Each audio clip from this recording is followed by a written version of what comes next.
శివరాత్రి పండుగ రోజు మీలో ఎంతమంది ఉపవాసం ఉన్నారనేది కామెంట్ చేయండి. నేనైతే ఆ రోజు మొత్తం ఉపవాసం అస్సలు ఉండలేదు. ఉపవాసం ఉండాలని అనుకోలేదనమాట. అలా జరిగిపోయింది. ఇక్కడొచ్చేసి నా కొడుకు నేను కొబ్బరికాయ కొడతాను అంటే ఇచ్చాననమాట.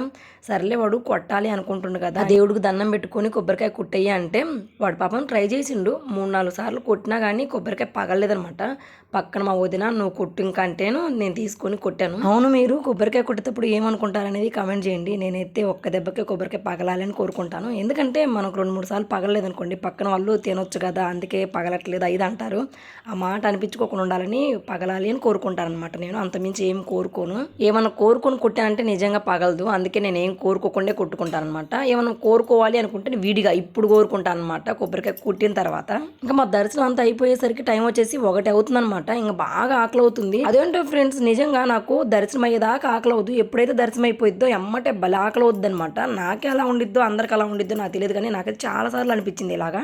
గుడి దగ్గరే భోజనాలు అయితే బాగా ఏర్పాటు చేశారు. పైన కొండ పైన భోజనాలు జరుగుతున్నాయి, కింద కూడా జరుగుతున్నాయి అనమాట. సరే పైన ఎందుకని మేము కిందకైతే వచ్చాం. భోజనం ఏమేమి పెట్టారు మీకు కూడా చూపిస్తాను, వచ్చేసేయండి. నిజంగా నాకైతే బాగా నచ్చినాయి అనమాట. మనం ఫంక్షన్కి వెళ్ళినప్పుడు చాలా వెరైటీస్ అయితే వేస్తారు, అయినా కూడా మనం కడుపు నిండా తినలేము. కడుపు నిండా తిన్నాము అన్న వాళ్ళు ఎవరైనా ఉంటే నాకు కామెంట్ చేయండి.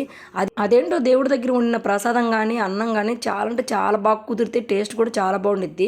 ఆయన సన్నిధిలో ఉండేది ఆయనకు పెట్టి తర్వాత మనకు పెడతారు కాబట్టి నిజంగా అంత టేస్ట్ ఉండిద్దేమో అని నేను అనుకుంటాను.